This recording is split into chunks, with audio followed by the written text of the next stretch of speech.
Hey everybody, Ahmet here, and in this video I'm going to be showing you how to work with Figma gradients, specifically linear gradients. So here what we have is a normal frame with a simple purple color filled.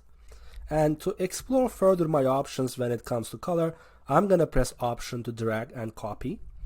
And then I'm going to press the fill color here, and instead of solid, I'm gonna pick linear. Now, this will make the element go into gradient fill mode, and once you are in this phase, you have a few things you want to remember. To make this look good, you have to have certain principles that come from actual physics and art.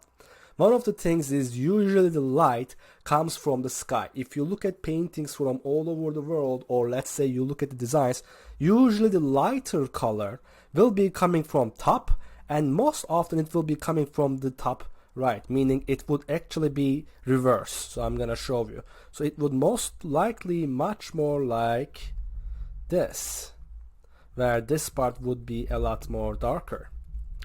And so that is one of the first things to remember. Top and right is where you want it to be much more lighter. Bottom to left is where you usually want to be much more darker. Is this an absolute scenario? Absolutely not. There are of course exceptions. There are situations when, let's say, let's copy this one again, where you can just have it instead of top right, just top center. So it would much more likely be this.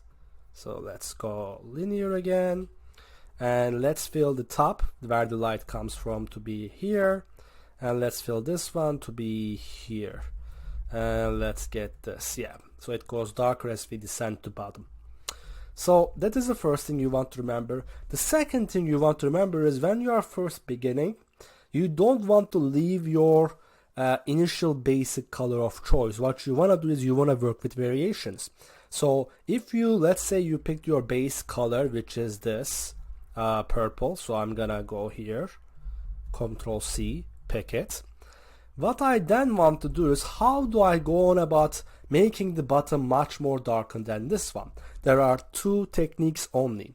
One is increasing the saturation or decreasing the brightness. So I'm going to show you the first one. So let's say we pick it to be the same color. What I can do is I can either increase the saturation, which makes it darker as well, or I can decrease the brightness. It also makes the color darker. And those are the two techniques you can use that can get you started with these gradient techniques. Thanks for watching this video, guys. If you enjoyed this tutorial and you want to learn more about Figma colors, please click on the next video.